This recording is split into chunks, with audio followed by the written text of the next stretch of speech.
자, 리플릭스 코인 라디오 리플 특집 제 2편 시작하도록 하겠습니다. 도지코인 얘기 나왔다고 왜 갑자기 로스차일드가 보이지?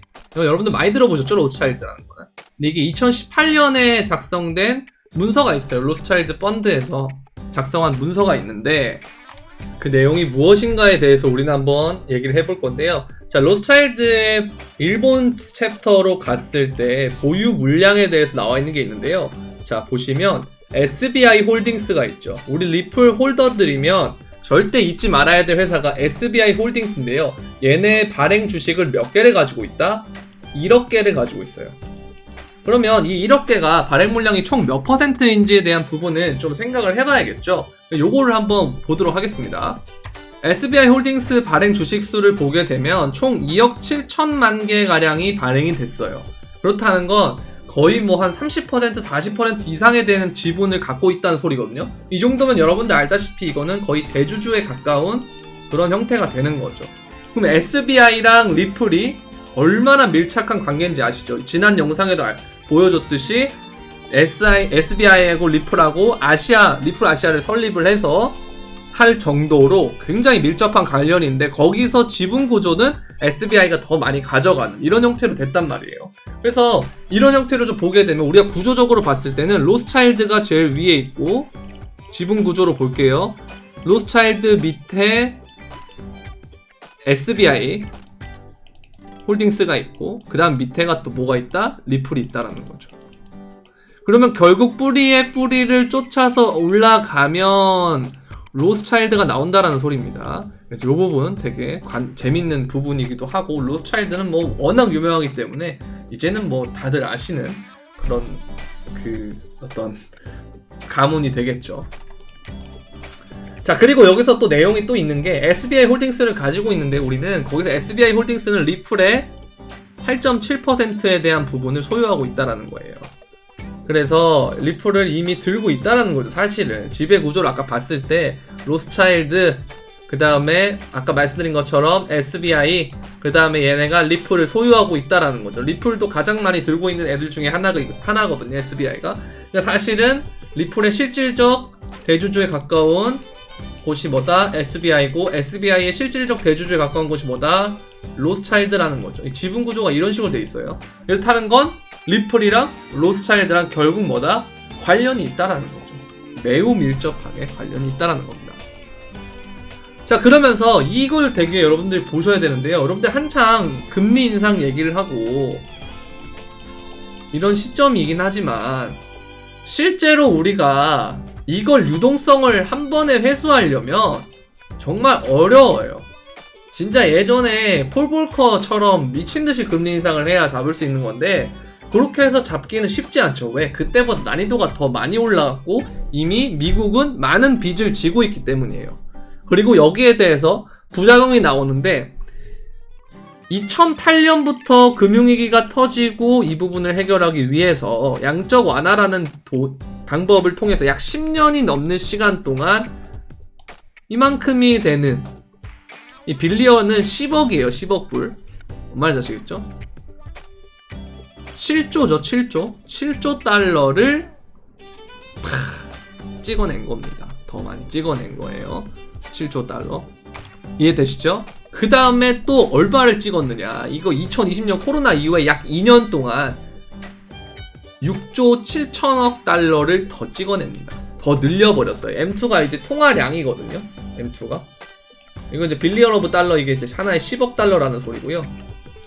10억 달러. 단위가.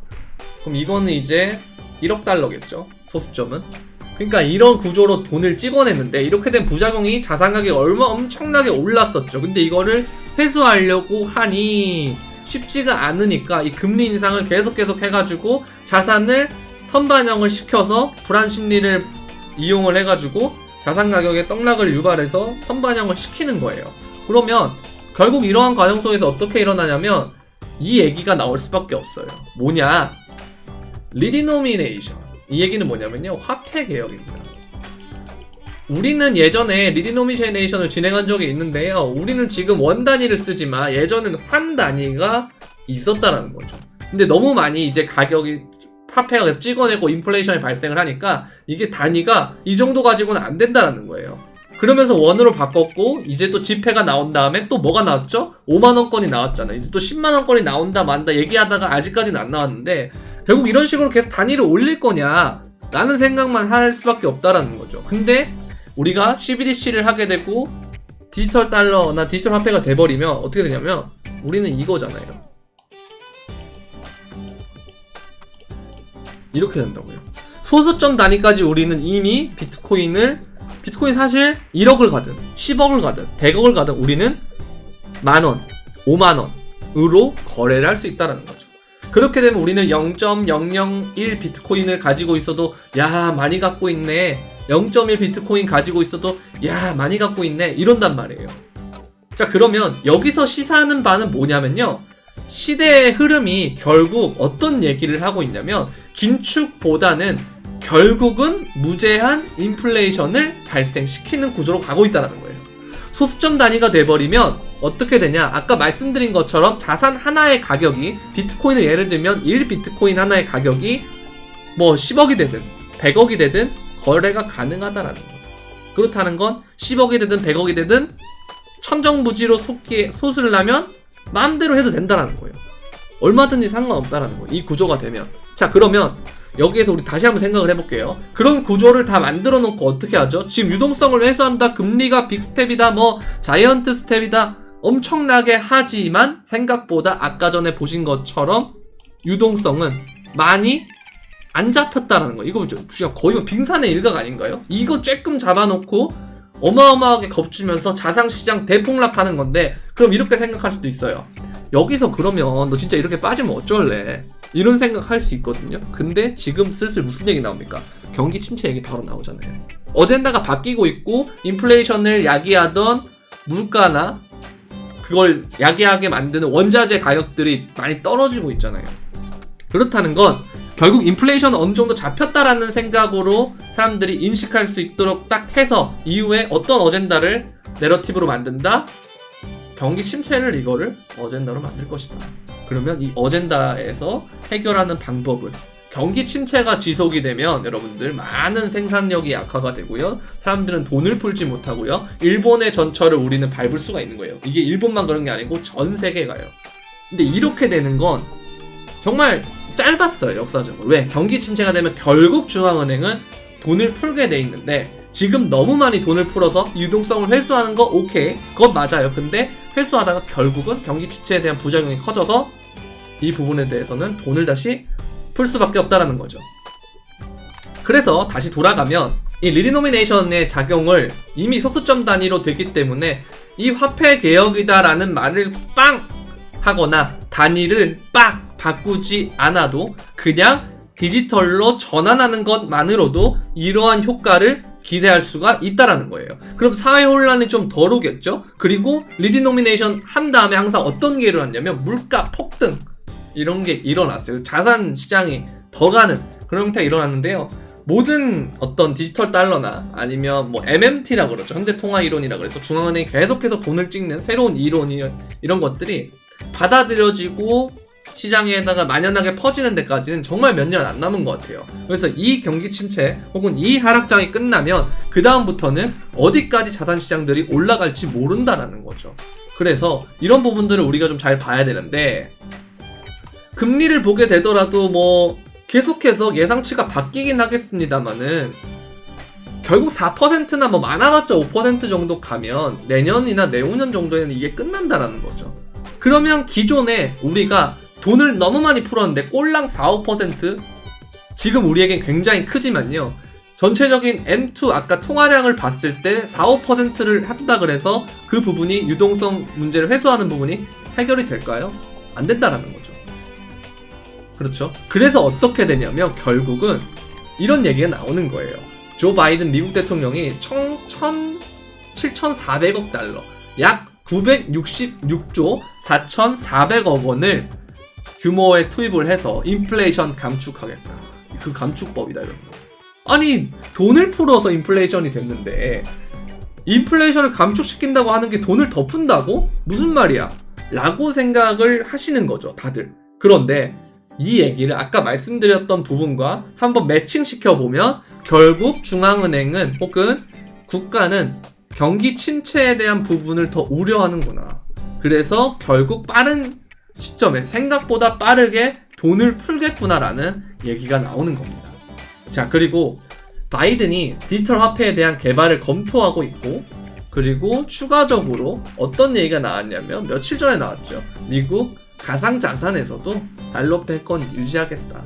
자, 근데 요거 미국이 뭘 해야 되는데 문제는 뭐냐면, 자 보세요. 러시아가 중국 무역의 CBDC 활용 계획하면서 미국과 적대국인 국가들이 CBDC의 기술력 그리고 더 앞서가고 있단 말이죠.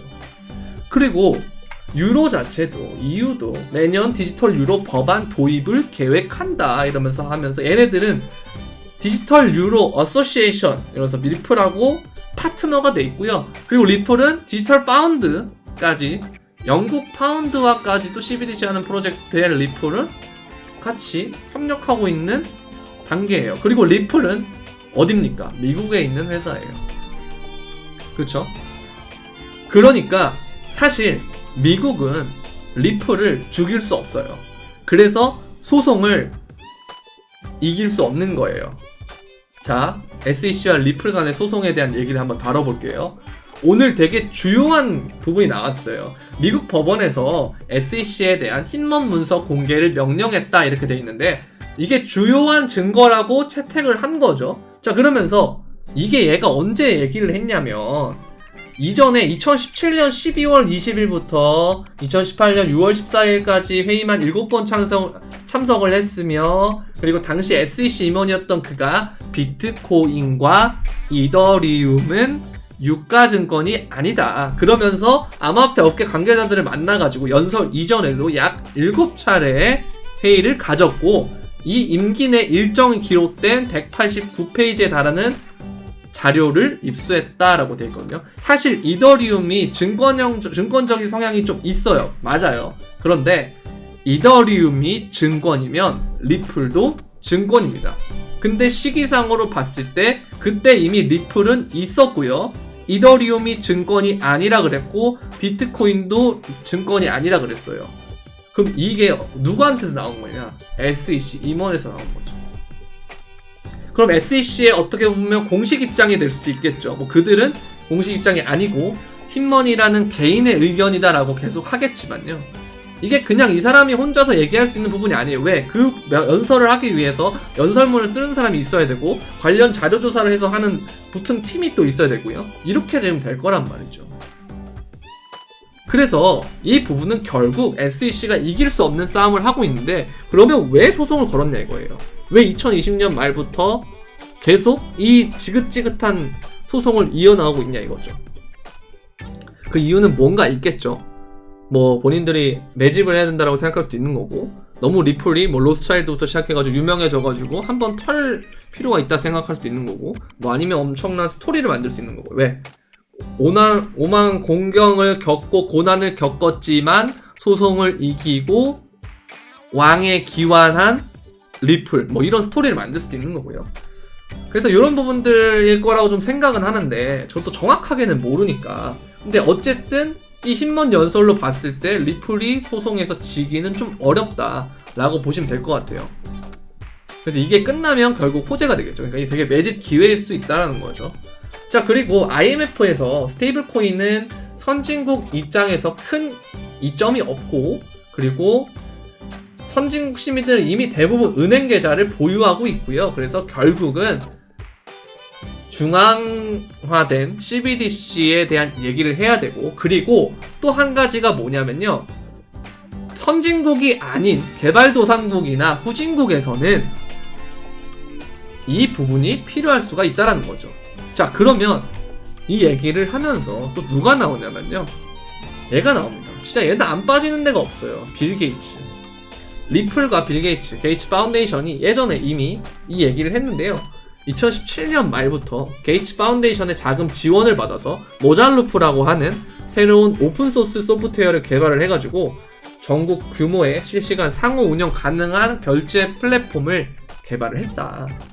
그래서 요 얘기가 뭐냐면 결국은 이거예요. 은행 계좌가 없고 다양한 모바일 신호를 사용하는 전 세계 빈곤층의 90%에게 도움이 된다. 이 얘기를 하는 겁니다. 근데 여러분들 코로나 겪어서 이제 아시죠? 금융 인프라라든지 아니면 돈이라든지 살포가 되면 그만큼 어떻게 되냐면 빈부격차가 심해질 수밖에 없어요. 이것은 코로나 이전과 이후의 상황이 똑같고, 왜? 자산시장이 돈을 풀면 글로 가기 때문에. 그러면 진입장벽이 자산시장이라는 거 한두 푼으로 가는 게 아니니까 높죠? 있는 사람들이 더 잘 벌죠? 그렇기 때문에 이 격차가 더 커지는 겁니다. 그리고 그 사람들은 안전하게 투자할 수 있어요. 보다. 왜? 리스크가 적은 것만 해도 괜찮으니까. 그런데 무리하게 투자하게 돼요. 내일이 없는 사람들은. 그래서 이 부분에 대한 문제도 또 있는 거고요. 많은 부분에 문제가 발생을 하는데, 결국 이렇게 얘기를 하는 게 정말 빈곤층을 위해서 아름다운 생각으로 하는 것이냐라는 부분에 대한 점은 조금 생각해볼 필요가 있다고 생각해요, 저는. 자, 그리고 빌 게이츠 재단이 1년 뒤에 기부 솔루션 구축을 위해서 보세요. 리플 랩스 코일과 파트너십을 체결했다. 그래서 빌 앤 멀린다 게이츠 재단은 마이크로소프트 공동 창업자인 빌 게이츠와 그의 아내 멀린다 게이츠가 설립한 기부 재단인데, 얘네가 리플 랩스랑 다시금 2018년 10월 달에 파트너십을 했다는 거죠. 그러니까 이런 형태로 계속 가고 있다는 거죠. 근데 얘가 또 강조한 게 있잖아요. 빌 게이츠나 뭐 요즘 워낙 강조하는 게 뭐예요? 친환경이죠. ESG 얘기하면서, 그렇죠? 탄소 중립 실현해야 된다 하면서 막 친환경 에너지 막 이러면서 다다다다 하고 있잖아요. 근데 비트코인 채굴이 일론 머스크가 친환경을 강조하면서 폭락했다가 미국으로 이주했다가 이제 친환경을 바꾸겠다 하면서 얘기 나오는 게 2022년 4월달부터 뭐 4월달에도 나오고요. 그 다음에 9월 23일날 채굴 친환경으로 간다. 이 시스템으로 가고 있다. 이 결로 가는데 리플은 얼마나 이 부분에 앞서갔냐면요. 여기까지 보고 만든 것 같아, 뭔가. 리플은 2030년까지 목표를 달성하기 위해서 지속 가능한 리더와 파트너 관계를 맺었다. 탄소 순제로 달성을 목표로 하고 있다 하는데, 사실 안 해도 돼요. 왜? 이미 너무 월등해요. XRP, 도지코인, 카르다노 순서대로 전력 소모해요. 트랜잭션당 전력을 얼마나 소모하느냐를 봤을 때 리플은 월등합니다. 2등과의 격차가 너무 심해요. 카르다노가 본인들 친환경이다 라면서 막 강조하잖아요. 이더리움보다 월등하고 뭐 어쩌고저쩌고 하잖아요. 근데 카르다노보다 훨씬 더 월등한 구조로 되어 있는 게 리플입니다. 얘네가 이제 아예 0.0000으로 만들겠다라고 하는 게 2030년인 거지, 지금 정도의 기술력이나 이 퍼포먼스도 충분히 이전의 다른 코인들 보다는 훨씬 더 친환경 코인으로 급부상한다라는 거죠. 그래서 이 부분 여러분들 계속 보시면 될 것 같고요. 이제 많은 설명들을 했으니까 차트 깔끔하게 보고 마치도록 하겠습니다. 이게 전에 여러분들한테 영상에 있었던, 마지막 부분에 있었던 도지코인인데요. 도지코인도 결국은 이 커다란 수렴, 이게 2015년부터 했던 수렴인데, 이렇게 큰 수렴이 있다가 한번 2021년에 한번 쭉 빠졌다가 이거 휩소였죠. 그 다음 미친듯이 올렸는데요. BTC 마켓에서만 84배가 올랐다는 거예요. 실제로 코인 가격이 84배가 오른다는 게 보다는 비트코인도 그때 같이 올랐으니까 이게 어마어마한 상승이 되는 거죠. 자, 그런데 그럼 이 큰 수렴 몇 년짜리입니까? 2015년부터 2020년까지였죠. 약 5년간의 수렴을 했었는데, 리플도 한번 볼게요. 근데 그 전에, 리플을 보기 전에 이 차트 잘 기억해 두세요. 사실 기억 안 해도 돼요. 왜? 너무 잘 아는 기업이에요. 테슬라의 주봉인데, 이거 잘 여러분들 화면에 담아 놓으세요. 지금 딱 담아 놓으세요. 자, 갑니다. 큰 거 하나 나옵니다. 자, 어떠세요? 이게 테슬라고요. 이게 리플이에요. 보시면 이러한 횡보 구간이 한 개가 있고, 이러한 횡보 구간이 두 개가 있고, 그 다음에 어마어마하게 올라서 테슬라가 우리 눈앞에 떡 하고 유명해졌단 말이에요. 자, 리플도 한번 봅시다. 2015년부터 딱딱딱딱딱딱딱 박스권 1차 구간 있고요. 그 다음에 두 번째 구간이 2017년 이후부터 따따따따따따따 이어지는 구간이 두 번째 구간이 있고, 지금 보시면 이 수렴선, 이 평행 채널의 하단부를 터치하면서 미친듯이 올랐는데, 리플도 이 엄청나게 오르기 전에 이 하단의 이 평행선, 이 채널을 터치를 하고 급등을 했단 말이에요. 그래서 이게 앞으로 어디까지 갈지 솔직히 모르겠어요. 정말. 그래서 저는 리플을 좀 테슬라랑 그 결이 비슷하다 생각하고, 뭐 테슬라처럼 그 시총을 간다는 소리가 아니고 움직임이 비슷하다라는 생각을 하고 있고, 그래서 아직 빨간 박스 부분을 채울 구간이 남았다라고 생각을 해서 친환경도 그렇고 뭐 CBDC도 그렇고 너무 많은 그 대형 이슈들을 리플은 코인에서 선점하고 있잖아요. 그래서 이 부분은 저는 굉장히 임팩트가 있고 강력하다고 보고 있기 때문에 리플도 정말 좋은 코인이라고 생각하고 리플을 계속 이렇게 모아 나가고 있습니다. 그래서 이게 정말 적금식으로 저는 계속 하고 있는데, 뭐 포모가 오셔가지고 뭐 많이 사든 뭐 적금식으로 조금씩 사든 뭐 그건 여러분들 자유인데요. 아니면 안 사든 이걸 이제 판단은 여러분들이 하시는 겁니다. 이건 제 의견이고 제 가설이니까 뭐 제가 맞을 수도 있지만 틀릴 수도 있으니까요. 그래서 그런 부분이긴 한데, 어쨌든 저는 이러한 생각 구조를 통해서 리플을 적금식으로 매집하고 있다라고 말씀드리고 싶어서 이 영상을 찍게 됐어요. 다음 편이 또 있는데요. 이 다음 편도 되게 재밌는 내용이 나오니까 여러분들 또 기대해주세요. 제가 요즘 정말 열심히 심혈을 기울여서 데이터를 모으고 있는 게 있는데, 그것도 나중에 시간이 되면 또 영상을 찍어서 여러분들한테 알려드리도록 하겠습니다. 네, 도움이셨다면 구독과 좋아요, 알림 설정, 그리고 댓글까지 많이 해주셔야 제가 더 좋은 영상, 더 양질의 영상 팍팍 찍어내니까 여러분들 많이 해주시면 감사하겠습니다. 그럼